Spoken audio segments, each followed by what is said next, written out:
আমরা এবার চলে আসি ইসলামী খেলাফতের নির্বাচন ব্যবস্থা কিভাবে হয়। ইসলামী খেলাফতের নির্বাচন ব্যবস্থা আহলুল হাল্লি ওয়াল আকদ তথা যারা দেশের জ্ঞানীগুণী ব্যক্তি তাদের একটা টিম থাকবে, কমিটি থাকবে, তারা সবসময় সর্বোচ্চ যোগ্য ব্যক্তিকে নেতা হিসেবে ঘোষণা করবে। যেমনটা আবু বকর রাদিয়াল্লাহু তাআলা আনহু তার পরবর্তীতে ওমর রাদিয়াল্লাহু তাআলা আনহুকে করেছিলেন, এবং ওমর রাদিয়াল্লাহু তাআলা আনহু যখন বিদায় নিয়ে চলে যাচ্ছেন তখন তিনি 6 সদস্য বিশিষ্ট কমিটি করে দিয়েছিলেন, যারা তৎকালীন সময়ে সর্বশ্রেষ্ঠ, সবচেয়ে জ্ঞানী, আল্লাহওয়ালা, তাকওয়াবান, পরহেজগার সাহাবী ছিলেন। তাদেরকে বলেছিলেন, তোমরা তোমাদের মধ্যে পরামর্শ করে যাকে ভালো মনে করবে তাকে নেতা নির্ধারণ করবা। তারা পরবর্তীতে ওসমান রাদিয়াল্লাহু তাআলা আনহুকে নেতা নির্ধারণ করেন, তার পরবর্তীতে তারা আলী রাদিয়াল্লাহু তাআলা আনহুকে নেতা নির্ধারণ করেন। এবং এই ব্যবস্থাটি ইসলামী ফোকাহাদের দৃষ্টিতে সবচেয়ে গ্রহণযোগ্য ব্যবস্থা। যেমনটি আমরা বর্তমান যে অন্তর্বর্তীকালীন সরকার, এই অন্তর্বর্তীকালীন সরকার নির্ধারণের ক্ষেত্রে দেখলাম যে এটি ভোটের মাধ্যমে নির্ধারিত হয়নি, বরং ছাত্ররা, সেনাবাহিনীর প্রধানেরা এবং দেশের জ্ঞানীগুণী ব্যক্তি বা বিভিন্ন রাজনৈতিক দলের নেতারা তারা একত্রিত হয়ে দেশের মধ্যে যিনি উচ্চশিক্ষিত, জ্ঞানী, পণ্ডিত এরকম একজনকে তারা বাছাই করার চেষ্টা করেছে, যিনি সততা, ন্যায়পরায়ণতার মাধ্যমে দেশ পরিচালনা করবে। মূলত এটিই হচ্ছে ইসলামের নেতা নির্বাচনের সিস্টেম। যেই সিস্টেম অন্তর্বর্তীকালীন সরকার গঠিত হলো, এই সিস্টেমটাই হচ্ছে ইসলামের নেতা নির্বাচন করার সিস্টেম, তথা দেশের শ্রেষ্ঠ জ্ঞানীগুণী পণ্ডিতরা একত্রিত হয়ে রাজনৈতিক স্বার্থের ঊর্ধ্বে উঠে একজন যোগ্য, জ্ঞানী, সৎ ব্যক্তিকে দেশের নেতা হিসেবে ঘোষণা করবেন। আজ আমরা প্রায় 100 বছর যাবৎ খেলাফতবিহীন বসবাস করছি। তাহলে এই 100 বছর যাবৎ খেলাফতবিহীন বসবাস করছি কোন সিস্টেমের মধ্যে? গণতান্ত্রিক সিস্টেমের মধ্যে। গণতন্ত্র দিয়ে কি ইসলামী খেলাফা প্রতিষ্ঠা হওয়া সম্ভব? সম্ভব নয়। প্রমাণ গত 100 বছর। গত 100 বছরে পৃথিবীর বহু দেশে বহু দল গণতন্ত্র দিয়ে ইসলাম প্রতিষ্ঠা করার চেষ্টা করেছে, সাকসেসফুল হয়নি। এটা সম্ভব নয়। কিভাবে সম্ভব? গণতান্ত্রিক ব্যবস্থার পরিপূর্ণ ধ্বংসের উপর ভিত্তি করে, অথবা আর যে কোনো ব্যবস্থা, সেটি গণতন্ত্র হোক, সমাজতন্ত্র হোক, আর যে কোনো ব্যবস্থা পৃথিবীতে শাসন কাজ চালাচ্ছে, ওই ব্যবস্থার পরিপূর্ণ ধ্বংসের উপর ভিত্তি করে ইসলামী খেলাফতের পরিপূর্ণ উত্থান হবে। কোনো একটা সিস্টেমকে পরিপূর্ণ ধ্বংস না করে আরেকটা সিস্টেম পরিপূর্ণ বাস্তবায়ন করা অসম্ভব, যার প্রমাণ গত 100 বছর। গণতন্ত্রকে টিকিয়ে রেখে পরিপূর্ণ ইসলামী খেলাফা অসম্ভব, আকাশ কুসুম কল্পনার সামনে। গণতন্ত্রকে পরিপূর্ণ ধ্বংস হতে হবে, সেখান থেকে ইসলামী খেলাফার উত্থান ঘটবে, এবং পৃথিবীর বহু জায়গায় ঘটেছে। আমরা যদি শাসন ব্যবস্থার দিক থেকে তুলনা করি, আকিদা বা মাযহাবের দিক থেকে না, আফগানিস্তানের কথা যদি আমরা তুলনা করি, যে সেটি খেলাফা যেহেতু পুরো পৃথিবীব্যাপী হয়, এই জন্য তারা সেটিকে খেলাফা নাম দেয়নি, তারা নাম দিয়েছে ইমারা। কিন্তু ওখানে আগের সকল সিস্টেম পরিপূর্ণ ব্যর্থ হয়েছিল বলেই তাদের এই ইমারা সিস্টেমের উত্থান ঘটানো তাদের পক্ষে সম্ভব হয়েছে। কিন্তু আগের সিস্টেমগুলো যদি টুকটাকও কাজ করতো, তাহলে এই পরিপূর্ণ উত্থান সম্ভব হতো না। এটাকে পরিপূর্ণ ধ্বংস হলে ইসলামী খেলাফতের উত্থান হবে। কিন্তু যতক্ষণ পরিপূর্ণ ধ্বংস না হচ্ছে, ততক্ষণ আমরা গিয়ে জোর করে ধ্বংস করবো জি না। কেননা আমরা গিয়ে জোর করে ধ্বংস করতে গেলে রক্ত প্রবাহিত হবে নিরাপরাধ মানুষের, যা ইসলামের দৃষ্টিতে আগে সবচেয়ে বড় হারাম।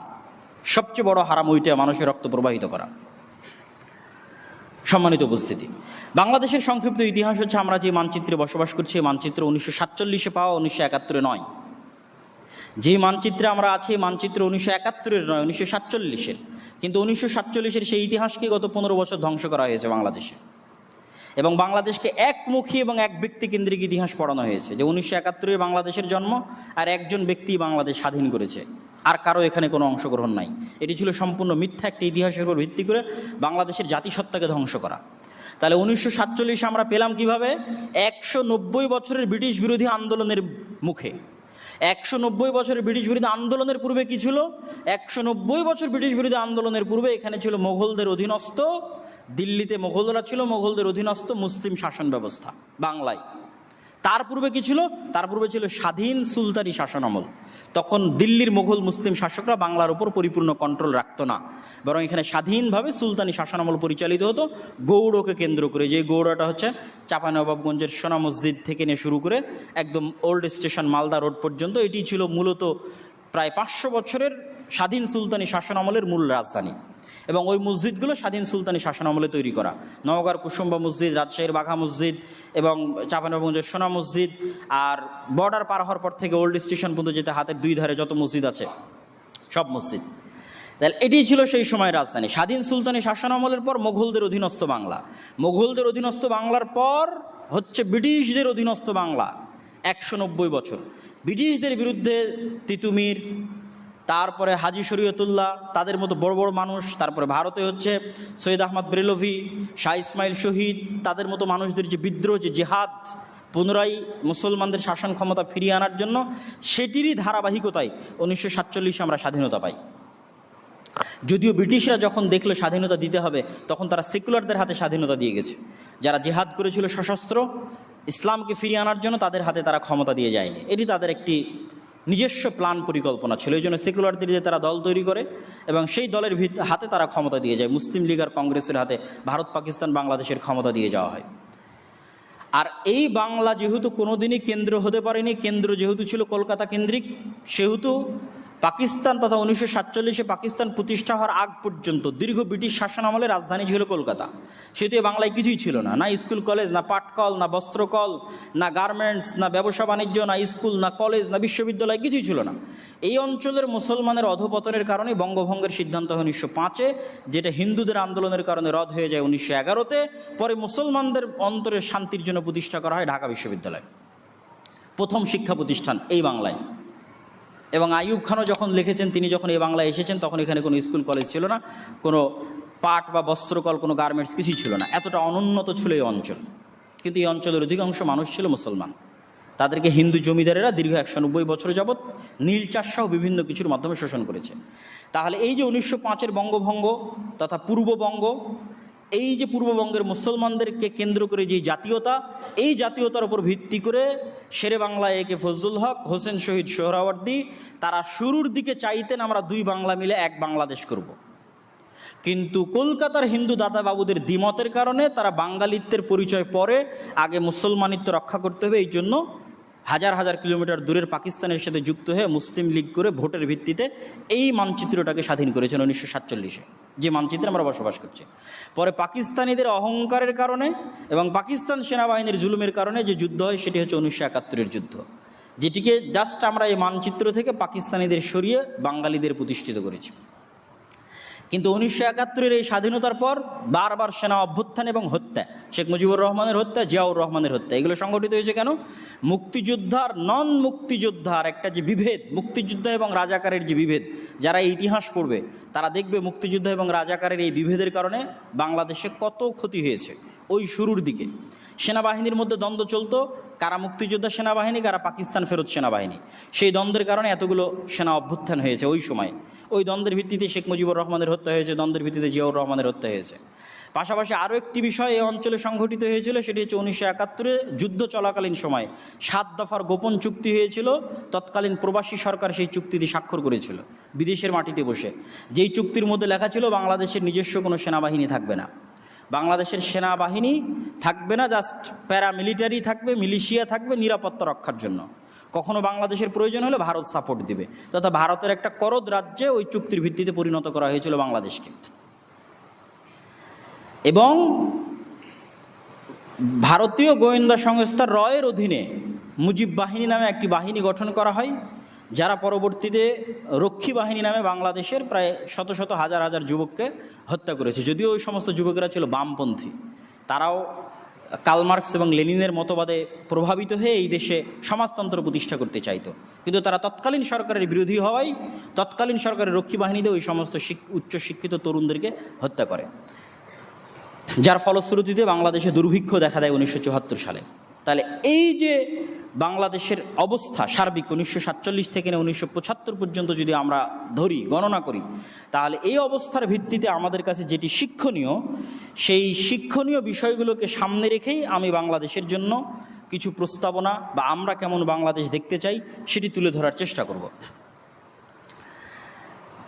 বাংলাদেশের জন্য এই প্রস্তাবনার আমরা এইভাবে উল্লেখ করতে পারি, বাক্যটা এইভাবে লিখতে পারি যে যতদিন এই ডেমোক্রেটিক সিস্টেম পরিপূর্ণ ব্যর্থ না হচ্ছে, ততদিন এই ব্যবস্থাটাকে কতটা শারঈ বান্ধব এবং কতটা জনবান্ধব করা যায়, শারঈ বান্ধব, শরীয়ত বান্ধব এবং জনবান্ধব করা যায়, তার জন্য চেষ্টা করা।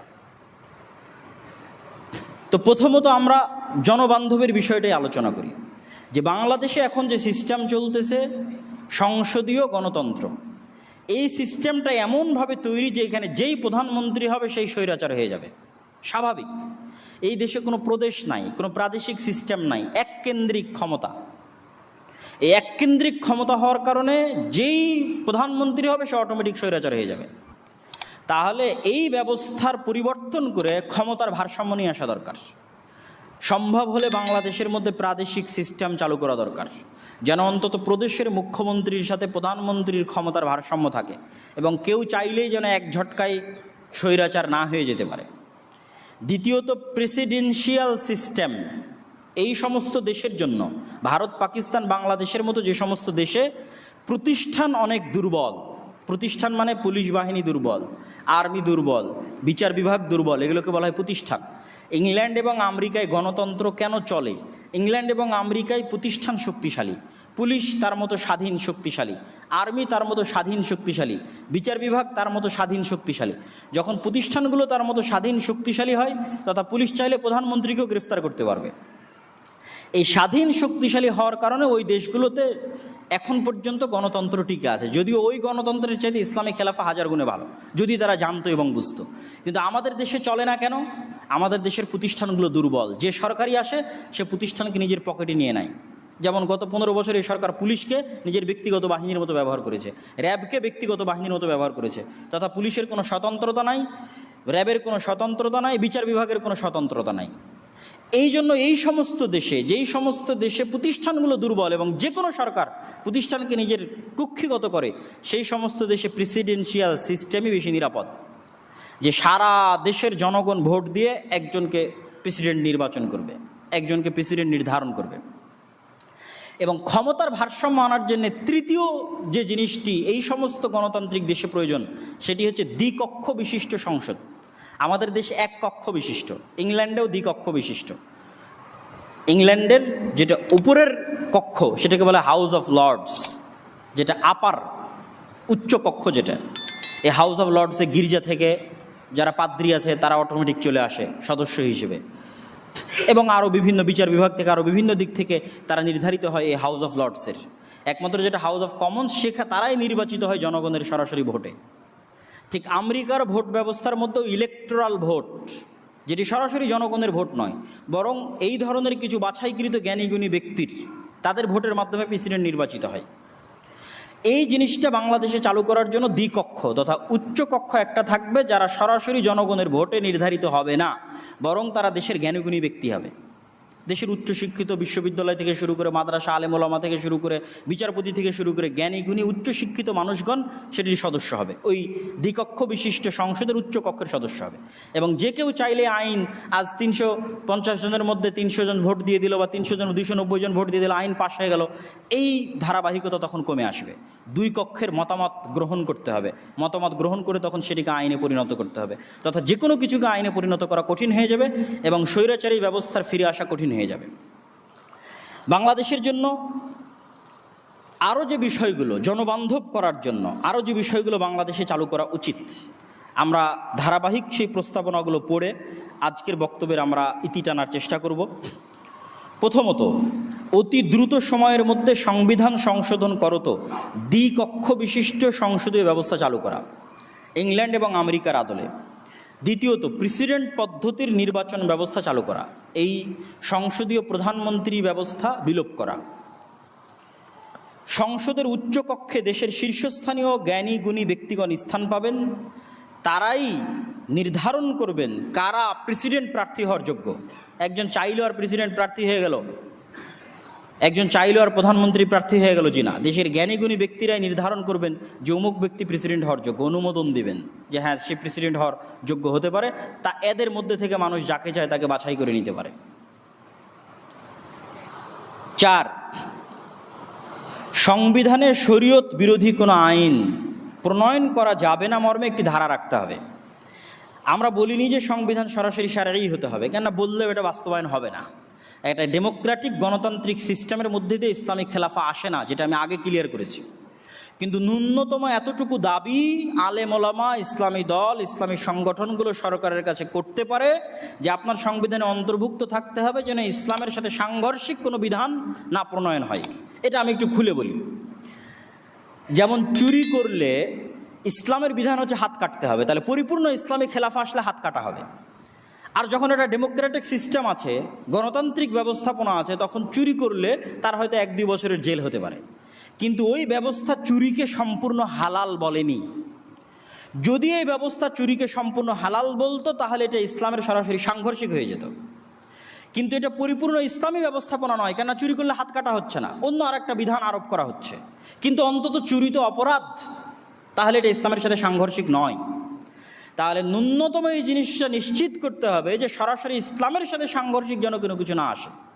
যেমন সুদী ব্যবস্থাপনা সরাসরি ইসলামের সাথে সাংঘর্ষিক, ইসলাম বিরোধী। সমকামিতা, LGBTQ এগুলোর অধিকার দেওয়া, এগুলো সরাসরি ইসলাম বিরোধী। এরকম আরও বহু বিষয় আসতে পারে যেগুলো সরাসরি ইসলাম বিরোধী, ইসলামের সাথে সাংঘর্ষিক।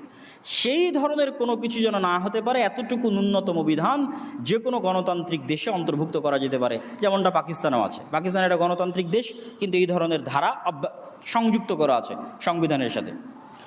মুসলিম পারিবারিক আইন সহ যে সমস্ত আইন চলমান আইনেও শারঈ বিধান অনুযায়ী হয়ে থাকে, যেমন এখনও বাংলাদেশে জমি জায়গার বন্টন শারঈ বিধান অনুযায়ী হয়, তালাক বা বিবাহ রেজিস্ট্রি ন্যূনতম হলেও শারঈ বিধান অনুযায়ী পরিচালনা করার ব্যবস্থা আছে, সেটা একটা নির্দিষ্ট মাযহাব অনুযায়ী হলেও শারঈ বিধান অনুযায়ী।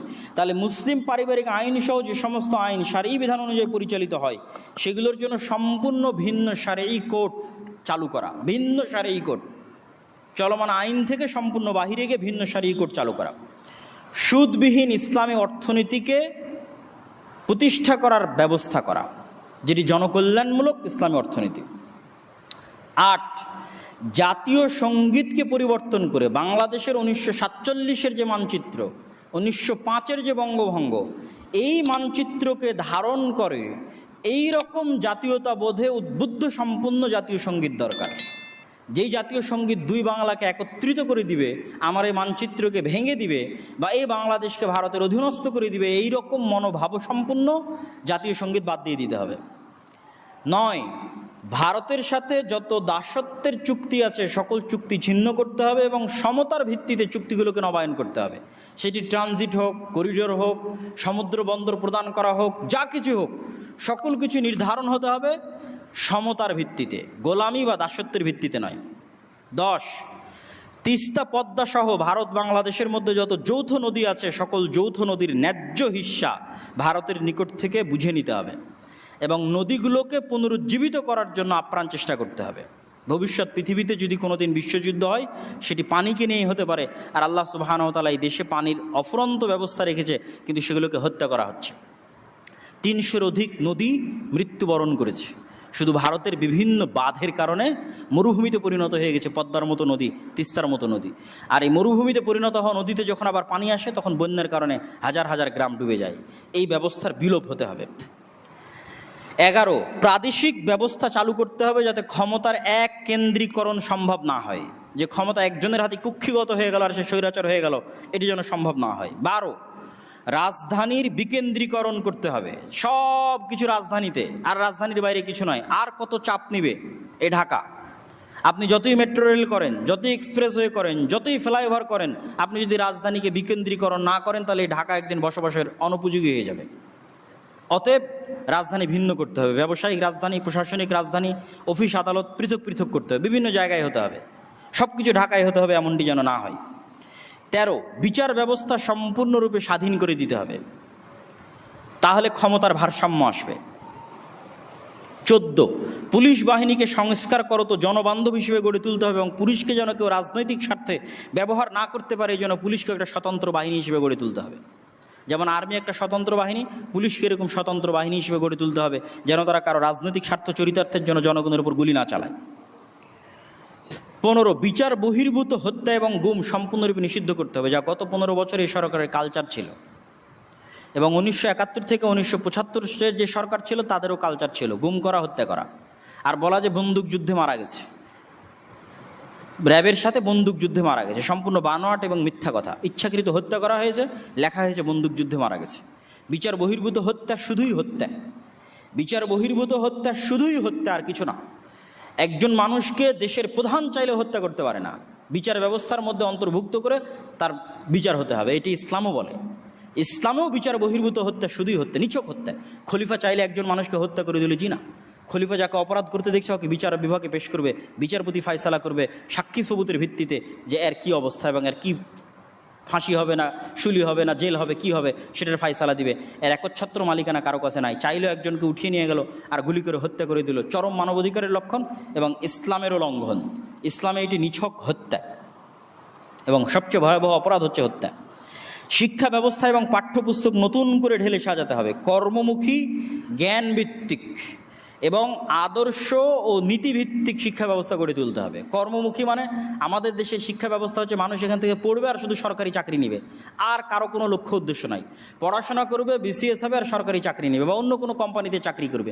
এই যে চাকরি কেন্দ্রিক যে মানসিকতা, এটার থেকে বের হয়ে কর্মমুখী শিক্ষা ব্যবস্থা হতে হবে। মানুষ পড়বে, পড়ে নিজের মতো ব্যবসা করবে, কাজ করবে। যত উন্নত পৃথিবী আছে আজকের আধুনিক বিশ্বে, ভারতের বেঙ্গলোর, হায়দ্রাবাদ, তারা হচ্ছে আইটি সেক্টর দখল করে নিয়েছে সারা পৃথিবীর, শুধু মানুষকে কর্মমুখী শিক্ষা দিয়ে। সরকারি চাকরি কেন করা লাগবে?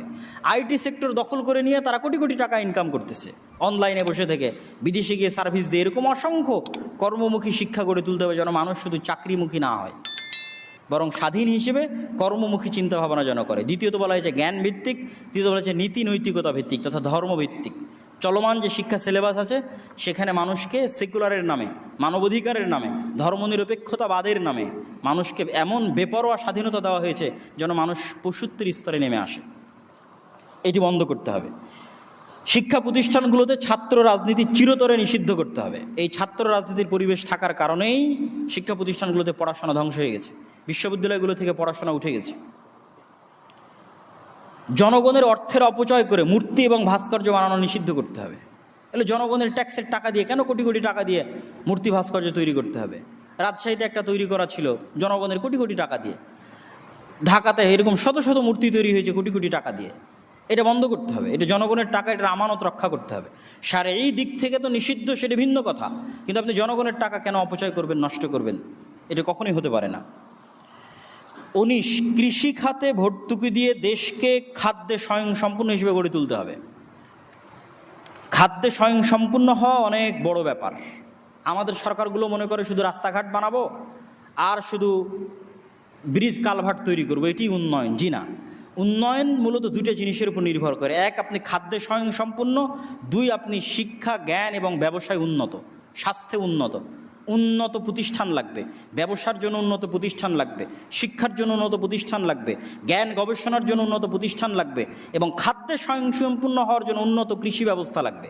এগুলোর পিছনে ইনভেস্ট করতে হবে। তা না করে সব টাকা দিয়ে রাস্তাঘাট আর ব্রিজ কালভার্ট তৈরি করবেন আর মানুষ সব জাহেল গণ্ডমূর্খ হয়ে থাকবে, ব্যবসা প্রতিষ্ঠান ধ্বংস হয়ে যাবে। বাংলাদেশে যেমন চামড়া শিল্প ধ্বংস হয়ে গেছে, কুরবানির সময় আপনারা দেখবেন যে চামড়ার কেমন দাম, চামড়া শিল্প ধ্বংস হয়ে গেছে। প্রকাশনা ব্যবস্থা বাংলাদেশে ধ্বংস করা হয়েছে, সকল সরকারি বই কলকাতার প্রেস থেকে ছাপিয়ে আনা হয়। এরকম অসংখ্য ব্যবসায়িক প্রতিষ্ঠানকে ধ্বংস করে দেওয়া হয়েছে। তাহলে আপনার ইনভেস্টটা হতে হবে ব্যবসায়িক প্রতিষ্ঠান গড়ে তোলার জন্য, ইনভেস্ট হতে হবে উন্নত শিক্ষা প্রতিষ্ঠান গড়ে তোলার জন্য, ইনভেস্ট হতে হবে উন্নত স্বতন্ত্র স্বাধীন খাদ্য ব্যবস্থায় স্বয়ংসম্পূর্ণ হওয়ার জন্য।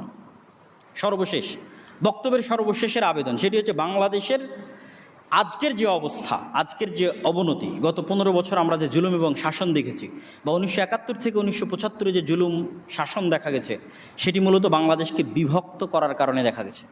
মুক্তিযুদ্ধ এবং রাজাকারের উপর ভিত্তি করে বাংলাদেশকে বিভক্ত করে শাসন করতে চাওয়া হয়েছে, যা বাংলাদেশের জন্য ছিল সবচেয়ে ক্ষতিকর। এই জন্য নতুন যারা ক্ষমতায় আসতেছে তাদের প্রতি আমাদের আহ্বান থাকবে, বাংলাদেশের মানুষকে যেন শুধু বাংলাদেশি হিসেবে দেখা হয়। কে মুক্তিযুদ্ধ করেছে, কে মুক্তিযুদ্ধ করেনি, কে রাজাকার ছিল, কে রাজাকার ছিল না, কে এই কোটা আন্দোলনে শরিক হয়েছে আর কে কোটা আন্দোলনে শরিক হয়নি, এগুলোর ভিত্তিতে যেন মানুষকে বাছ বিচার না করা হয়। মানুষকে যেন তার যে ন্যায্য অধিকার, সেই ন্যায্য অধিকার দেওয়া হয় এবং সবার প্রতি সমান দৃষ্টি রাখা হয়।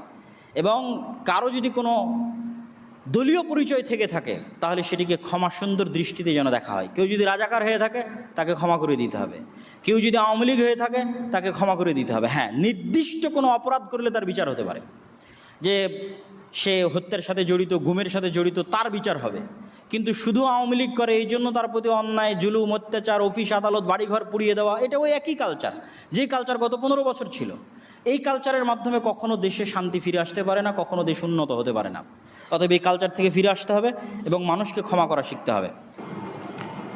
আমি মনে করি বাংলার ছাত্র সমাজ এই 2024 সালে যে ছাত্র জনতার গণ অভ্যুত্থান সংগঠিত করেছে, এই ছাত্র জনতার গণ অভ্যুত্থানের মাধ্যমে আমরা শুধু 15 বছরের স্বৈরাচারী শাসন থেকে মুক্তি পাইনি, বরং ভারতের যে দাসত্ব এবং গোলামি ছিল সেই দাসত্ব এবং গোলামি থেকেও মুক্তি পেয়েছি। পাশাপাশি রাষ্ট্রের মধ্যে মুক্তিযোদ্ধা এবং রাজাকার হিসেবে যে বিভেদ তৈরি করা হয়েছিল সেই বিভেদ থেকেও আমরা মুক্তি পেয়েছি বলে আমরা ধরে নিতে পারি। এই জন্য আমি এই ছাত্র জনতার আন্দোলনে অংশগ্রহণকারী সকলকে সাধুবাদ জানাতে চাই। আর বিধর্মীদের উপাসনালয় ধ্বংস করা নিয়ে যে অপপ্রচার চলতেছে, আমরা বিশ্বাস করি এটি সম্পূর্ণ অপপ্রচার। দেশের কোথাও সেভাবে কোনো বিধর্মীদের প্রতি কখনো কোনো আক্রমণও হয়নি, মন্দিরও ধ্বংস করা হয়নি। তারপর রাসূল সাল্লাল্লাহু আলাইহি ওয়াসাল্লামের একটা হাদিস বলে রাখি, মান কাতালা মুআহাদান, যে ব্যক্তি কোনো জিম্মি, যাদের দায়িত্ব কোনো মুসলিম সরকার নিয়েছে, মুসলিম রাষ্ট্রপ্রধান নিয়েছে, এরকম কোনো ব্যক্তিকে যদি কেউ হত্যা করে তাহলে সে জান্নাতের গন্ধও পাবে না। মুসলমানেরা জিম্মায় সবাই সমান, রাসূল সাল্লাল্লাহু আলাইহি ওয়াসাল্লামের হাদিস, যে জিম্মা গ্রহণের দিক থেকে মুসলমানেরা সবাই সমান। তথা মুসলিম দেশের রাষ্ট্রপ্রধান যদি বলে আমি একে নিরাপত্তা দিলাম, ওটা মানাও সকল মুসলমানের উপর ফরজ। আর একজন মুসলমান রিক্সা চালক যদি বলে যে আমি একে নিরাপত্তা দিলাম, তাহলে ওটা মানাও সকলের জন্য ফরজ। এটা রাসূল সাল্লাল্লাহু আলাইহি ওয়াসাল্লাম মক্কা যখন বিজয় করেন তখন তিনি বলেছিলেন যে যে কেউ মুসলমান সে যদি কাউকে আশ্রয় দেয় তাহলে সেটা আমার আশ্রয়।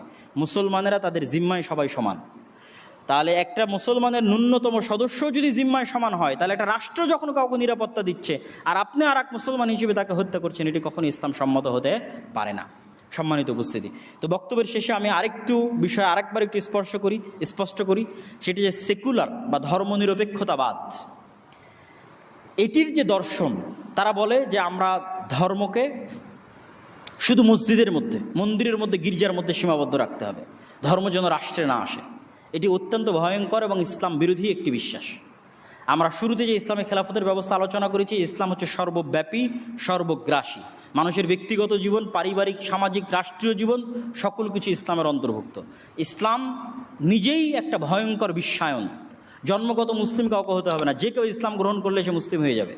জন্মগত ব্রাহ্মণ হওয়ার মতো, জন্মগত ইহুদি হওয়ার মতো বিষয় না এটি।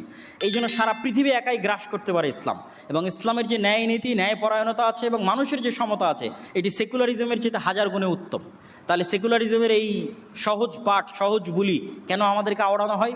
এই জন্য আমাদেরকে আওড়ানো হয় যে সেকুলারিজমের নামে, মানবাধিকারের নামে মানুষকে এত বেশি স্বাধীনতা দেওয়া যে মানুষ শয়তান এবং পশুর স্তরে চলে যায়। মানুষ বলবে যে আমি জেনা করতে চাই, তাহলে এটাও তার অধিকার। মানুষ বলবে যে আমি সমকামী হতে চাই, এটাও তার অধিকার। এই পর্যায়ে যেন মানুষকে নামিয়ে আনা যায়, এই জন্য সেকুলারিজমের এই মিষ্টি বুলি আওড়ানো হয়। সম্মানিত উপস্থিতি, তারা মানুষকে শয়তানের দাস বানাতে চায়।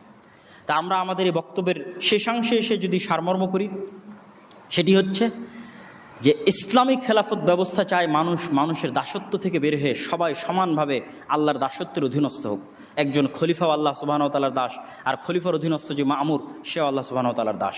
এবং সকলের সমান ভিত্তিতে তার সমাধিকার নিশ্চিত করুক এবং সমান ভিত্তিতে, ন্যায়পরায়ণতার ভিত্তিতে জান ও মালের হেফাজতের মাধ্যমে একটি শান্তিপূর্ণ শাসন ব্যবস্থা গড়ে উঠুক। এটি হচ্ছে ইসলামী খেলাফতের মূল ভিত্তি।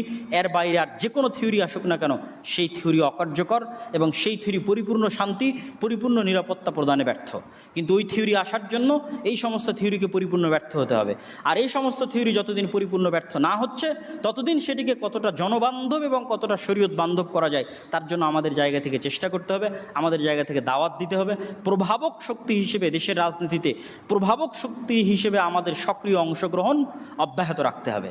যেন যে কেউ চাইলেই দেশে ইসলাম বিরোধী কোনো আইন প্রণয়ন করে দিল, যে কেউ চাইলেই দেশে অন্যায় কিছু করলো, সেটি যেন সম্ভব না হয়।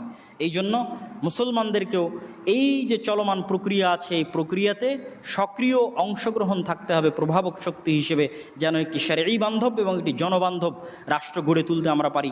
যার জন্য আমি প্রায় 20 বা 21টি প্রস্তাবনা আজকের আলোচনায় তুলে ধরেছি। আল্লাহ সুবহানাহু ওয়া তাআলা আমাদেরকে এই তৌফিক দান করুক যেন পৃথিবীতে পুনরায় ইসলামী খেলাফা ব্যবস্থা ফিরে আসে এবং মানুষ সাম্যতার ভিত্তিতে শান্তি এবং নিরাপত্তার সাথে বসবাস করতে পারে। আল্লাহুম্মা আমিন। খলিফা বা খেলাফা বা খা লাম ফা এই শব্দ থেকে নির্গত বহু শব্দ আল্লাহ সুবহানাহু ওয়া তাআলা পবিত্র কোরআন মাজিদে ব্যবহার করেছেন। যেমন আল্লাহ সুবহানাহু ওয়া তাআলা আদম আলাইহিস সালাতু ওয়াস সালামের সৃষ্টির ক্ষেত্রেই বলেছেন, ইন্নী জাইলুন ফিল আরদি খলিফা, আমি পৃথিবীতে খলিফা সৃষ্টি করতে চাচ্ছি। খলিফা দ্বারা এখানে মুফাসসিরিনে কেরাম অর্থ করেছেন স্থলাভিষিক্ত, তথা আগে পৃথিবী শাসন করত জিনেরা, এখন জিনদের জায়গায় স্থলাভিষিক্ত হিসেবে আল্লাহ সুবহানাহু ওয়া তাআলা মানুষকে সৃষ্টি করতে চাচ্ছেন। তো যেহেতু আল্লাহ সুবহানাহু ওয়া তাআলা মানুষকে পৃথিবী শাসনের স্থলাভিষিক্ত হিসেবে সৃষ্টি করতে চাচ্ছেন, তো এটি কখনোই শুধু ব্যক্তিগত এবং পারিবারিক জীবনের মধ্যে সীমাবদ্ধ নয়, বরং একটি ব্যাপক রাষ্ট্রীয় জীবনের দিকে ইঙ্গিত করে। যেমনটি আল্লাহ সুবহানাহু ওয়া তাআলা কোরআন মাজিদের অন্য আয়াতে বলেন, ইয়া দাউদ ইন্না জাআলনাকা খলিফাতান ফিল আরদ, হে দাউদ আমি তোমাকে পৃথিবীতে খলিফা করে দিয়েছি। তা আমরা সকলেই জানি যে দাউদ আলাইহিস সালাতু ওয়াস সালাম শুধু ব্যক্তিগত পারিবারিক বা সামাজিক জীবন নিয়ে ব্যস্ত ছিলেন না, বরং তাকে আল্লাহ সুবহানাহু ওয়া তাআলা রাজা বাদশাহ তথা শাসন ক্ষমতাও প্রদান করেছিলেন। এবং আল্লাহ সুবহানাহু ওয়া তাআলার পরবর্তী আদেশ থেকে এটি আরও স্পষ্ট হয়, ফাহকুম বাইনান নাস বিল হক, যেহেতু আমি তোমাকে শাসন ক্ষমতা প্রদান করেছি, অতএব তুমি মানুষের মধ্যে বিচার ফায়সালা করো সত্যের উপর ভিত্তি করে, কখনোই মিথ্যার উপর, ধোঁকা, অসততার উপর ভিত্তি করে বিচার ফায়সালা করবে না, বরং সততার উপর ভিত্তি করে বিচার ফায়সালা করবে। এটি আল্লাহর আদেশ দাউদ আলাইহিস সালাতু ওয়াস সালামকে লক্ষ্য করে, এবং আল্লাহ বলছেন আমি দাউদকে খলিফা করে দিয়েছি পৃথিবীতে। ওয়ালা তাত্তাবিউল হাওয়া ফায়ুদিল্লুকা আন সাবিলিল্লাহ, আর কখনোই নিজের আত্মার নিজের প্রবৃত্তির অনুসরণ করবে না, নফসে শয়তানির অনুসরণ করবে না, মন যেটা চাইবে সেটাই করবে, তা কখনোই করবে না। অনুরূপী আল্লাহ সুবহানাহু ওয়া তাআলা আরও বহু আয়াতে শাসন ক্ষমতা প্রদানের ওয়াদা করেছেন। যেমন আল্লাহ সুবহানাহু ওয়া তাআলা বলেন, ওয়া'আদাল্লাহুল্লাযীনা আমানু মিনকুম ওয়া আমিলুস সালিহাত, জেনে রাখো আল্লাহর ওয়াদা তোমাদের জন্য, তোমাদের মধ্যে যারা আল্লাহর প্রতি ঈমান আনয়ন করবে এবং সৎ আমল করবে তাদের জন্য আল্লাহ সুবহানাহু ওয়া তাআলার ওয়াদা, লা ইস্তাখলিফান্নাহুম ফিল আরজ, আল্লাহ অবশ্যই পৃথিবীতে তাদেরকে শাসন ক্ষমতা দান করবেন। এটি আল্লাহর ওয়াদা তাদের জন্য যারা ঈমান আনয়ন করে এবং সৎ আমল করে, তাদেরকে আল্লাহ পৃথিবীতে শাসন ক্ষমতা দিবেন। কামাস্তাখলাফাল্লাযীনা মিন ক্বাবলিহিম, যেমন আল্লাহ তাদের পূর্বে যারা এরকম ঈমান আনয়ন করেছে, সৎ আমল করেছে, তাদেরকে শাসন ক্ষমতা দিয়েছিলেন। ওয়ালা ইউমাক্কিনান্না লাহুম দীনাহুমুল্লাযী ইরতাদা লাহুম, এবং আল্লাহ সুবহানাহু ওয়া তাআলা তার দ্বীনকে জমিনে মজবুত করবেন, শক্তিশালী করবেন। ওয়ালা ইউবাদদিলান্নাহুম মিন বা'দি খাউফিহিম আমনা, আর আল্লাহ সুবহানাহু ওয়া তাআলা যে ভীতির পরিবেশ আছে এই ভীতির পরিবেশ পরিবর্তন করে দিয়ে নিরাপত্তার পরিবেশ দান করবেন। এবং আল্লাহ সুবহানাহু ওয়া তাআলা পরবর্তীতে আরও বলেছেন পৃথিবীতে শিরক থাকবে না, তাওহীদ প্রতিষ্ঠিত হবে, এবং মানুষকে সালাত এবং যাকাত প্রদানের আদেশ প্রদান করেছেন। তো এই আয়াত থেকে, সূরা নূরের এই 55 এবং 56 নং আয়াত থেকে আমাদের জন্য আজকের বক্তব্যের দলিল হচ্ছে আল্লাহ সুবহানাহু ওয়া তাআলা তাদেরকে ওয়াদা করেছেন যারা আল্লাহর প্রতি ঈমান আনয়ন করে, সৎ আমল করে, আল্লাহ তাদেরকে পৃথিবীতে শাসন ক্ষমতা দিবেন, আল্লাহর দ্বীনকে আল্লাহ পৃথিবীতে শক্তিশালী করবেন, মজবুত করবেন, এবং ভীতির পরিবেশের পরিবর্তে পৃথিবীতে নিরাপত্তার পরিবেশ বিরাজ করবে। আর নিরাপত্তার পরিবেশ শাসন ক্ষমতা ছাড়া বিরাজ করা সম্ভব নয়। যেমনটি রাসূলুল্লাহ সাল্লাল্লাহু আলাইহি ওয়াসাল্লাম হাদিসে বলেছেন যে এমন একদিন আসবে অচিরেই যখন মানুষ মক্কা অথবা মদিনা থেকে ইয়ামানের সানআ পর্যন্ত সফর করবে, কিন্তু সে রাস্তায় আল্লাহ ব্যতীত আর কাউকে ভয় পাবে না, এত বেশি নিরাপত্তা বিরাজ করবে। এই ধরনের বহু হাদিস রাসূল সাল্লাল্লাহু আলাইহি ওয়াসাল্লাম বলেছেন, যেখানে ইসলামী খেলাফতের বিজয়ের সাথে সাথে নিরাপত্তার বিষয়টিকে সম্পৃক্ত করে দেওয়া হয়েছে। যে ইসলামী খেলাফতের বিজয় মানেই পৃথিবীতে এমন নিরাপত্তা যে একজন মানুষ একাই, একজন মহিলা নারী মানুষ একাই হাজার হাজার কিলোমিটারের পথ সফর করবে, কিন্তু সে কাউকে ভয় করবে না আল্লাহ ব্যতীত। পৃথিবীতে এতটা নিরাপত্তা বিরাজ করবে ইসলামী খেলাফতের কারণে, যা আল্লাহ সুবহানাহু ওয়া তাআলা কোরআন মাজিদে বললেন, যা রাসূল সাল্লাল্লাহু আলাইহি ওয়াসাল্লাম হাদিসে বলেছেন। সম্মানিত উপস্থিতি, তো এইরকম আরও বহু আয়াত আল্লাহ সুবহানাহু ওয়া তাআলা, যেমন কখনো তিনি ইস্তাখলিফ এই শব্দ ব্যবহার করেছেন, আবার কখনো ইয়ারিস উত্তরাধিকারী করা, জমিনের উত্তরাধিকারী করা শব্দ আল্লাহ সুবহানাহু ওয়া তাআলা ব্যবহার করেছেন। কখনো খালায়েফ, খালিফায়ের বহু বচন শব্দ ব্যবহার করেছেন। যেমন আল্লাহ সুবহানাহু ওয়া তাআলা বলছেন নূহ আলাইহিস সালাতু ওয়াস সালাম এবং তার সাথে যারা সঙ্গী সাথী ছিল তাদের ক্ষেত্রে, ফাকাযযাবুহু ফানাজ্জায়নাহু ওয়া মান মা'হু ফিল ফুলক, যখন আমি কাফেরদেরকে ধ্বংস করে দিলাম এবং যারা নৌকায় আরোহণ করেছিল তাদেরকে মুক্তি দিয়ে দিলাম। ওয়াজআলনাহুম খালায়েফ, আর তাদেরকে পৃথিবীতে পরবর্তী উত্তরাধিকারী শাসন ক্ষমতা দিয়ে দিলাম, পরবর্তী খলিফা তাদেরকে করে দিলাম যারা নৌকায় আরোহণ করেছিল। ওয়া আগরাকনাল্লাযীনা কাযযাবু বিআয়াতিনা, আর যারা আমার আয়াতকে অস্বীকার করেছিল তাদেরকে ডুবিয়ে দিয়েছি বন্যাতে। এমনই কথা আল্লাহ সুবহানাহু ওয়া তাআলা আরেক আয়াতে বলেছেন, ওয়ালাকাদ আহলাকনাল কুরুনা মিন ক্বাবলিকুম, আমরা তোমাদের পূর্বে বহু জাতি বহু গোত্রকে ধ্বংস করে দিয়েছি যারা অত্যাচার করেছিল, যাদের নিকটে রসুল পাঠানো হয়েছিল কিন্তু তারা রসুলকে অস্বীকার করেছিল। তারপরে কি করেছি, সুম্মা জাআলনাকুম খালাইফা ফিল আরজ, তারপরে তোমাদেরকে পৃথিবীতে প্রতিষ্ঠিত করেছি, তোমাদেরকে রাজত্ব দিয়েছি, তোমাদেরকে শাসন ক্ষমতা দিয়েছি। লিনানজুরা কাইফা তা'লামু কাইফা তা'মালুন, এটি দেখার জন্য যে তোমরা কেমন করো, তোমাদের কাজ দেখার জন্য, পরীক্ষা করার জন্য। সম্মানিত উপস্থিতি, তো আমাদের মূল কথা ছিল যে আল্লাহ সুবহানাহু ওয়া তাআলা পবিত্র কোরআন মাজিদে খালিফা শব্দ ব্যবহার করেছেন, সরাসরি খালিফা শব্দ ব্যবহার করেছেন, খালাম ফি ফা থেকে নির্গত ইস্তাখলিফ শব্দ ব্যবহার করেছেন, যার প্রত্যেকটি দ্বারাই উদ্দেশ্য হচ্ছে আল্লাহ সুবহানাহু ওয়া তাআলা রাষ্ট্র ক্ষমতার কথা উল্লেখ করেছেন পবিত্র কোরআনে, এবং রাষ্ট্র ক্ষমতার সাথে ইসলামী খেলাফতের সাথে নিরাপত্তাকে সংশ্লিষ্ট করে দিয়েছেন, সম্পৃক্ত করে দিয়েছেন। এবার আমরা খেলাফত ব্যবস্থা সম্পর্কে রাসূল সাল্লাল্লাহু আলাইহি ওয়াসাল্লামের একটি গুরুত্বপূর্ণ হাদিস দেখি। রাসূলুল্লাহ সাল্লাল্লাহু আলাইহি ওয়াসাল্লাম বলেন, তাকুনুন নবুওয়াত ফীকুম, নবুওয়াত তথা আমি যে নবী, আমার এই নবুওয়াত তোমাদের মধ্যে থাকবে মাশা আল্লাহ আন তাকুন, যতদিন আল্লাহ চান ততদিন, যতদিন আল্লাহ চান ততদিন আমি নবী হিসেবে নবুওয়াতের রহমত এবং বরকত নিয়ে তোমাদের মধ্যে আছি। সুম্মা ইয়ারফাউহু আল্লাহ ইযা শা, অতঃপর নবুওয়াতের এই বিধান উঠে যাবে, আমি নবী হিসেবে দুনিয়া থেকে বিদায় নিব যখন আল্লাহ সুবহানাহু ওয়া তাআলা চাইবেন। তারপরে কি আসবে, সুম্মা তাকুনু খিলাফা আলা মিনহাজিন নবুওয়াহ, তারপরে খেলাফত ব্যবস্থা আসবে নবুওয়াতের ধারাবাহিকতার উপর। রাসূল সাল্লাল্লাহু আলাইহি ওয়াসাল্লামের নবুওয়াতের ধারাবাহিকতা যেই বিষয়গুলোর উপর প্রতিষ্ঠিত ছিল, যে আল্লাহ সুবহানাহু ওয়া তাআলার একত্ববাদ তাওহীদের উপর প্রতিষ্ঠিত ছিল, ঠিক তার উপরেই প্রতিষ্ঠিত অবস্থায় নতুন ধারাবাহিকতা আসবে হচ্ছে খেলাফা। কতদিন থাকবে, যতদিন আল্লাহ সুবহানাহু ওয়া তাআলা চান, অতঃপর আল্লাহ এই খেলাফত ব্যবস্থাকে উঠিয়ে নেবেন। সুম্মা তাকুনু মালিকান গাসান, তারপরে আসবে তোমাদের মধ্যে অত্যাচারী জালেম রাজতন্ত্র ব্যবস্থা, অত্যাচারী জালেম রাজতন্ত্র ব্যবস্থা আসবে। তাদের এই শাসন ব্যবস্থা ততদিন থাকবে যতদিন আল্লাহ সুবহানাহু ওয়া তাআলা চান। তারপরে আসবে মালিকান জাবারিয়ান, জোর জবরদখল পূর্বক রাজত্ব ব্যবস্থা, জোর যার মুল্লুক তার, স্বৈরাচারী ব্যবস্থা, মানুষ নিজের ক্ষমতা নিজের জোর খাটিয়ে ক্ষমতা দখল করবে এবং রাজত্ব পরিচালনা করবে। তারপরে আল্লাহ সুবহানাহু ওয়া তাআলা এটিকে উঠিয়ে নেবেন। তারপরে আবারও খেলাফত ব্যবস্থা ফিরে আসবে আলা মিনহাজিন নবুওয়াহ, ঠিক নবুওয়াত যেই ব্যবস্থার উপর প্রতিষ্ঠিত ছিল ওই নবুওয়াতি ব্যবস্থার উপর পুনরায় খেলাফত ফিরে আসবে। তো রাসূল সাল্লাল্লাহু আলাইহি ওয়াসাল্লাম প্রথমে তার নবুওয়াতি ব্যবস্থাপনার ঘোষণা দিলেন, তারপরে খেলাফত ব্যবস্থাপনা, এবং খেলাফত ব্যবস্থাপনা প্রায় ৩০ বছর যাবৎ 4 খলিফার মাধ্যমে রাসূল সাল্লাল্লাহু আলাইহি ওয়াসাল্লামের মৃত্যুর পরে অব্যাহত ছিল। আবু বকর, ওমর, ওসমান, আলী রাদিয়াল্লাহু তাআলা আনহুম। এবং তারপরেও মাঝে মধ্যে বহু খলিফা রাশেদাহ, সৎ শাসক আল্লাহ সুবহানাহু ওয়া তাআলা পাঠিয়েছিলেন। আর আমরা ওই যুগে বসবাস করছি যেই যুগকে রাসূল সাল্লাল্লাহু আলাইহি ওয়াসাল্লাম 4 নম্বরে উল্লেখ করেছেন, তথা জোর জবর দখলপূর্বক। যদিও এটা গণতান্ত্রিক যুগে আমরা বসবাস করছি, কিন্তু এই গণতন্ত্রটাও জোর জবর দখলের ভিত্তিতেই চলে, দলীয় আধিপত্যের ভিত্তিতেই গণতন্ত্র পরিচালিত হয়, এবং গণতন্ত্রে একজন মানুষকে আর একজন মানুষের গোলাম বানানো হয়। সুতরাং আমরা সেই চতুর্থ যুগে বসবাস করছি। যদিও সরাসরি রাসূল সাল্লাল্লাহু আলাইহি ওয়াসাল্লামের গণতন্ত্রের নাম নেননি, কিন্তু গণতান্ত্রিক ব্যবস্থার যেই ফলাফল আমরা দেখতে পাই, সেই ফলাফল এটি প্রমাণ করে যে এটি সেই জোর জবর দখলপূর্বক শাসন ব্যবস্থা চলতেছে। এখানে দলীয় আধিপত্যের ভিত্তিতে মানুষ শাসন ক্ষমতা পরিচালনা করে থাকে।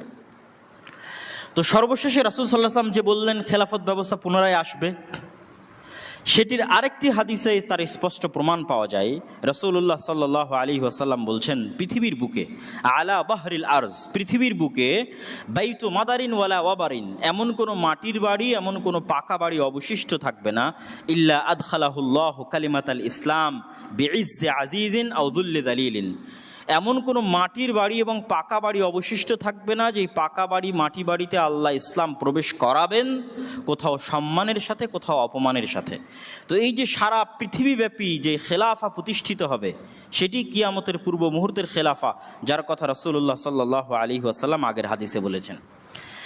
এবার আমরা সংক্ষিপ্তভাবে খেলাফতের কিছু মূলনীতি দেখি, যে ইসলামী খেলাফত ব্যবস্থার কিছু সংক্ষিপ্ত মূলনীতি।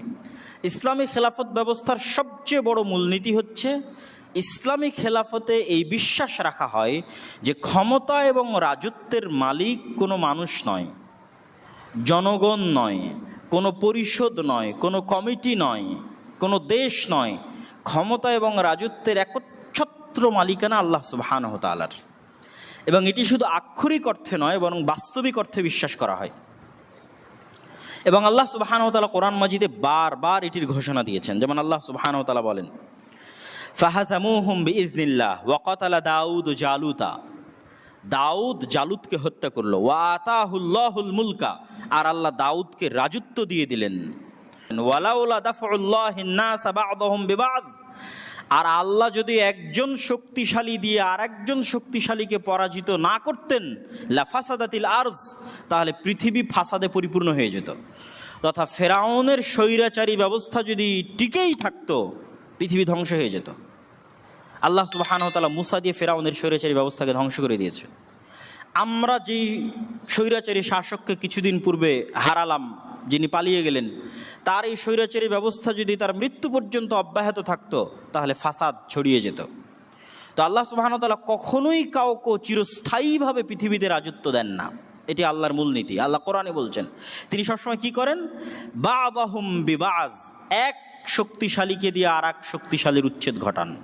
যেমন আজকের পৃথিবীর যদি সুপার পাওয়ার আমেরিকা হয়, তার আগের সুপার পাওয়ার যদি রাশিয়া হয়, তাহলে তারা থাকবে না। এক সময় তাদের এই সুপার পাওয়ার শেষ হয়ে যাবে, আর এক সুপার পাওয়ারকে আল্লাহ নিয়ে আসবেন। তার আগে যখন উসমানী খেলাফত ছিল, তখন তারা ছিল পৃথিবীর সুপার পাওয়ার।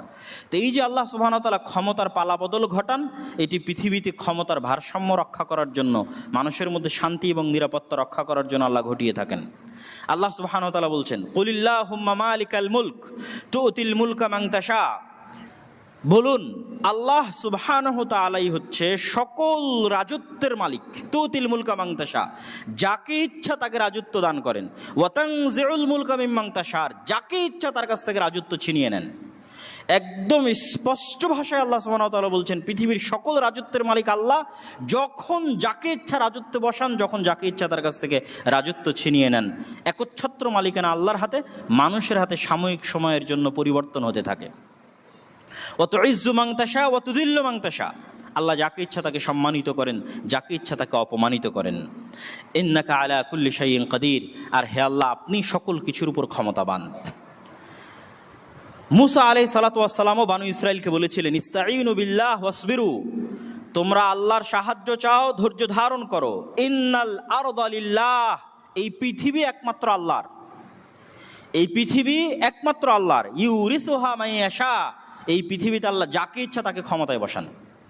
আর অসংখ্য আয়াত আল্লাহ সুবহানাহু ওয়া তাআলা বলেছেন, লিল্লাহি মুলকুস সামাওয়াতি ওয়াল আরজ, আসমান জমিন এবং তার মধ্যে যা কিছু আছে সকল কিছুর উপর একচ্ছত্র আধিপত্য হচ্ছে আল্লাহ সুবহানাহু ওয়া তাআলার।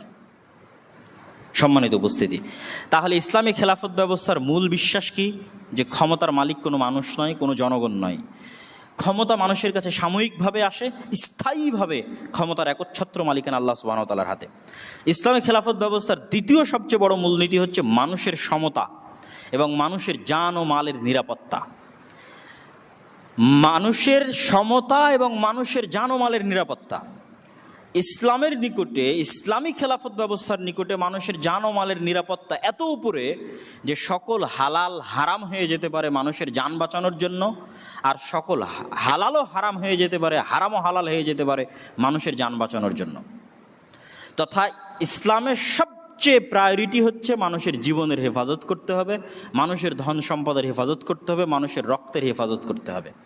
তাহলে ইসলামী খেলাফত ব্যবস্থায় দুইটা জিনিস সবচেয়ে গুরুত্বপূর্ণ, একটা মানুষের সমতা, আরেকটি হচ্ছে মানুষের জীবন।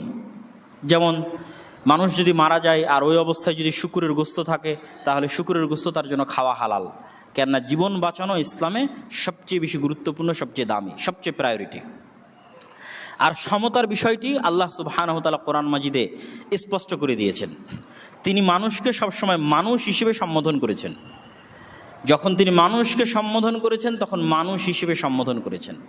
ডোম, চামার, মেথর, মুচি, বানু ইসরাইল, ইহুদি, খ্রিস্টান, মুসলমান, যত গোত্র, যত দল, যত রং, যত বর্ণ, কে সাদা কে কালো, সকলকে আল্লাহ সুবহানাহু ওয়া তাআলা এককভাবে সম্বোধন করেছেন। ইয়া আইয়ুহান নাস, এই মানুষেরা, হে কালো আফ্রিকান মানুষেরা, হে সাদা চামড়ার ইউরোপিয়ান আমেরিকান মানুষেরা, হে বাঙালিরা, হে পাকিস্তানিরা, হে আফগানিস্তানিরা, সৌদিরা, যে যত কিছুর উপর ভিত্তি করে বিভেদ হয়ে আছে, সবাই আল্লাহ সুবহানাহু ওয়া তাআলার নিকট মানুষ। কিভাবে?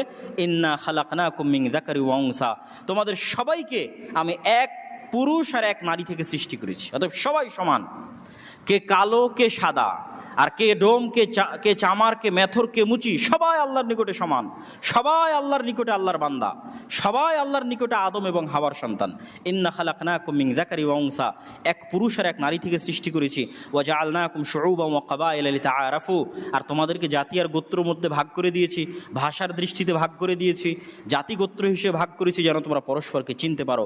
ইন্না আকরামাকুম ইনদাল্লাহি আতকাকুম, আর আল্লাহর নিকটে তোমাদের সম্মান তোমাদের রং, জাতি, গোত্র ইত্যাদির উপর ভিত্তি করে নির্ধারিত হবে না। আল্লাহর নিকটে যোগ্যতার একমাত্র মাপকাঠি তোমাদের তাকওয়া। অতএব কে কত যোগ্য, যোগ্যতা প্রদর্শন করো তাকওয়ায়।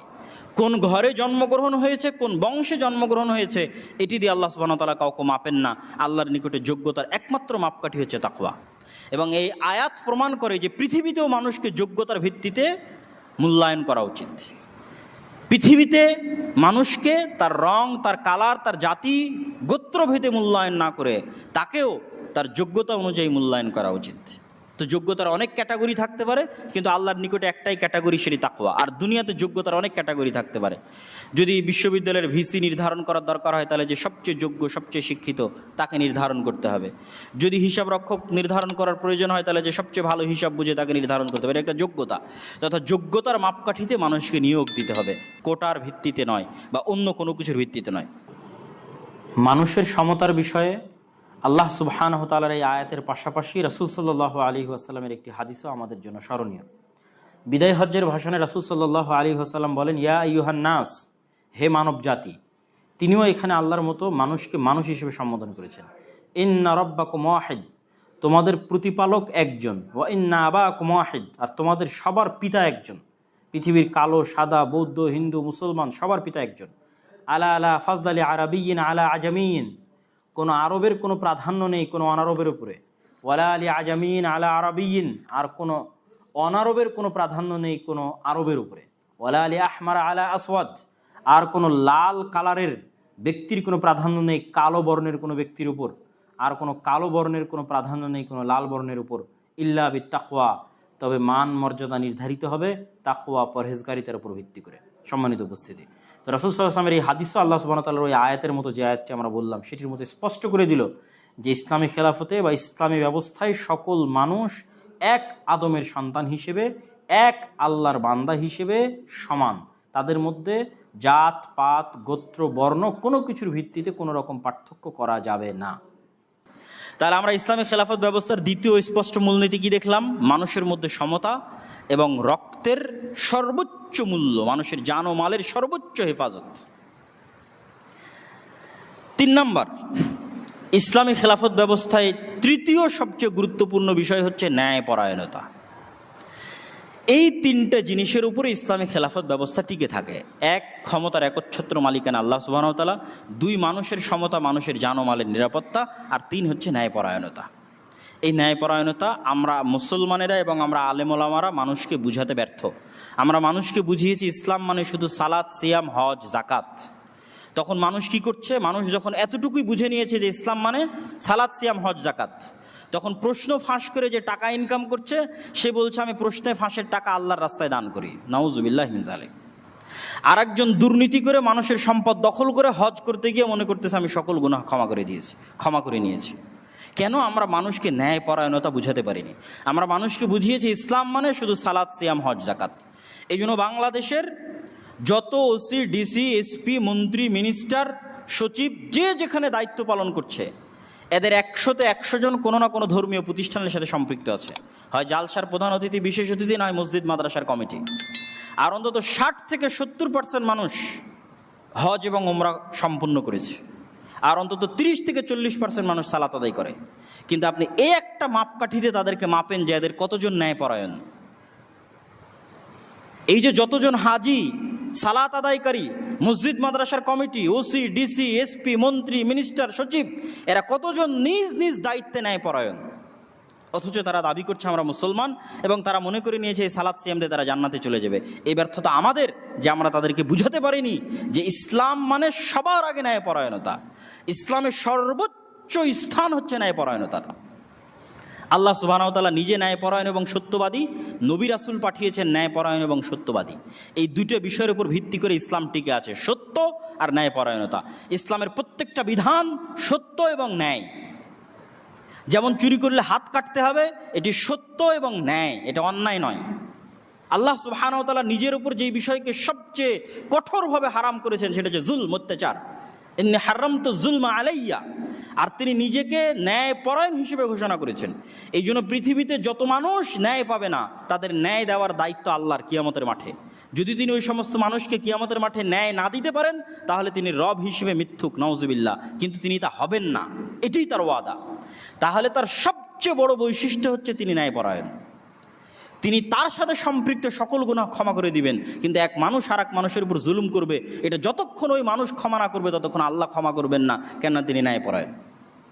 কিন্তু আমাদের কাছে ন্যায়পরায়ণতাই সবচেয়ে অবহেলিত। মসজিদ বলেন, মাদ্রাসা বলেন, ইসলামী দল বলেন, সংগঠন বলেন, সব জায়গাতে সালাত, সিয়াম, হজ, জাকাত আছে, ন্যায়পরায়ণতা নাই। ইসলামী দলের আমির তাকেই, ওই কর্মীকে বেশি মূল্যায়ন করে যে চামচামি করে, যার যোগ্যতা আছে তাকে মূল্যায়ন করে না। যত ইসলামী দল সংগঠন আছে, যত মসজিদ মাদ্রাসা আছে, সব জায়গাতে সালাত, সিয়াম, হজ, জাকাত আছে, ন্যায়পরায়ণতা নাই। তাহলে ইসলামী রাষ্ট্র ব্যবস্থার তৃতীয় মৌলিক ভিত্তি হচ্ছে ন্যায়পরায়ণতা। আজকে যদি বাংলাদেশের সকল মানুষ নামাজি হয়ে যায় আর সকল নারী পর্দাশীলা হয়ে যায়, তাহলে কি বাংলাদেশ ইসলামী রাষ্ট্র? জি না।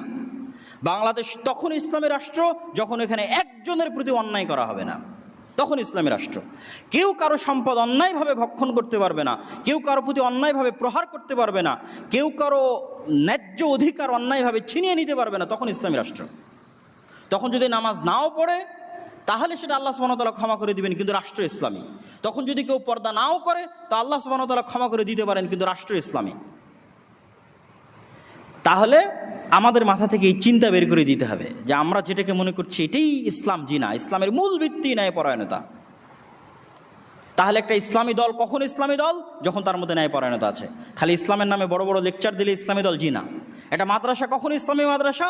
শুধু কোরআন হাদিস পড়াচ্ছে, জি না। ওর মধ্যে ন্যায়পরায়ণতা আছে প্রতিষ্ঠানের মধ্যে, তখন এটা ইসলামী মাদ্রাসা। তাহলে আল্লাহ সুবহানাহু ওয়া তাআলা কোরআন মাজিদে কি বলছেন? ইন্নাল্লাহা ইয়া'মুরুকুম আন তুআদ্দুল আমানাতি ইলা আহলিহা। হে দুনিয়ার মানুষ, আল্লাহ তোমাদেরকে আদেশ দিচ্ছে তোমরা আমানত যে যতটুকু পাওয়ার হকদার তাকে ততটুকু পৌঁছে দাও। এটাই ন্যায়পরায়ণতার ভিত্তি। ওয়াইদা হাকামতুম বাইনান নাস আন তাহকুমু বিল আদল। আর যখন তোমরা মানুষের মধ্যে বিচার ফায়সালা করবে তখন ন্যায়পরায়ণতার সাথে করো। ইয়া আইয়ুহাল্লাযীনা আমানু কুনু কাওয়ামিনা লিল্লাহি শুহাদা বিল কিসত। হে ঈমানদারগণ, তোমরা সাক্ষী হও ন্যায়পরায়ণতার ভিত্তিতে। ওয়ালা ইয়াজরিমান্নাকুম শানআনু কওমিন আলা আল্লা তা'দিলু। কোনো মানুষের প্রতি ব্যক্তিগত বিদ্বেষ, কোনো জাতি, কোনো দল, কোনো গোত্রের প্রতি তোমার ব্যক্তিগত বিদ্বেষ তোমাকে যেন ন্যায়পরায়ণতা থেকে দূরে সরিয়ে না দেয়। ই'দিলু হুয়া আকরাবু লিত-তাকওয়া। ন্যায়পরায়ণতা প্রতিষ্ঠা করো, ন্যায়পরায়ণতাই হচ্ছে তাকওয়ার সবচেয়ে নিকটবর্তী। আল্লাহ সুবহানাহু ওয়া তাআলা আরো বলেন, ওয়া ইন হাকামতা ফাহকুম বাইনাহুম বিল কিসত। হে মুহাম্মদ সাল্লাল্লাহু আলাইহি ওয়াসাল্লাম, যখন মানুষের মধ্যে বিচার ফায়সালা করবেন ন্যায়পরায়ণতার সাথে করবেন। ইন্নাল্লাহা ইউহিব্বুল মুকসিতিন। আল্লাহ ন্যায়পরায়ণতাকারীদেরকে ভালোবাসেন। ইয়া আইয়ুহাল্লাযীনা আমানু কুনু কাওয়ামিনা বিল কিসতি শুহাদা লিল্লাহি ওয়ালাউ আলা আনফুসিকুম। হে ঈমানদারগণ, তোমরা ন্যায়পরায়ণতার ভিত্তিতে সাক্ষী দাও, যদিও সেটি তোমার নিজের বিরুদ্ধে হয়, যদিও তোমার আত্মীয় স্বজনের বিরুদ্ধে হয়, বাপ মায়ের বিরুদ্ধে হয়, কিন্তু ন্যায়পরায়ণ থাকো। রাসূলুল্লাহ সাল্লাল্লাহু আলাইহি ওয়াসাল্লাম এই জন্য হাদিসের মধ্যে বলেছেন, সাবআতু ইউদিল্লুহুমুল্লাহ ইয়াওমা লা দিল্লা ইল্লা দিল্লুহ, 7 শ্রেণীর মানুষকে আল্লাহ বিশেষ ছায়া দিবেন কিয়ামতের মাঠে। তো 1 নম্বরে তাহাজ্জুদ গুজারকেও বলা নাই, 1 নম্বরে নফল সিয়াম পালনকারীকেও বলা নাই, 1 নম্বরে বলা আছে ইমামুন আদিল, ন্যায়পরায়ণ দায়িত্বশীল। ওসি ন্যায়পরায়ণ, ডিসি ন্যায়পরায়ণ, মন্ত্রী ন্যায়পরায়ণ, প্রিন্সিপাল ন্যায়পরায়ণ, পরিচালক ন্যায়পরায়ণ, আমির ন্যায়পরায়ণ। ন্যায়পরায়ণ দায়িত্বশীলকে আল্লাহ সবার আগে সম্মান দিবেন, কারণ আল্লাহ সুবহানাহু ওয়া তাআলা নিজে ন্যায়পরায়ণ, তিনি ন্যায়পরায়ণতাকে ভালোবাসেন। তাহলে এটি হলো ইসলামী শাসন ব্যবস্থার তৃতীয় সবচেয়ে গুরুত্বপূর্ণ জিনিস।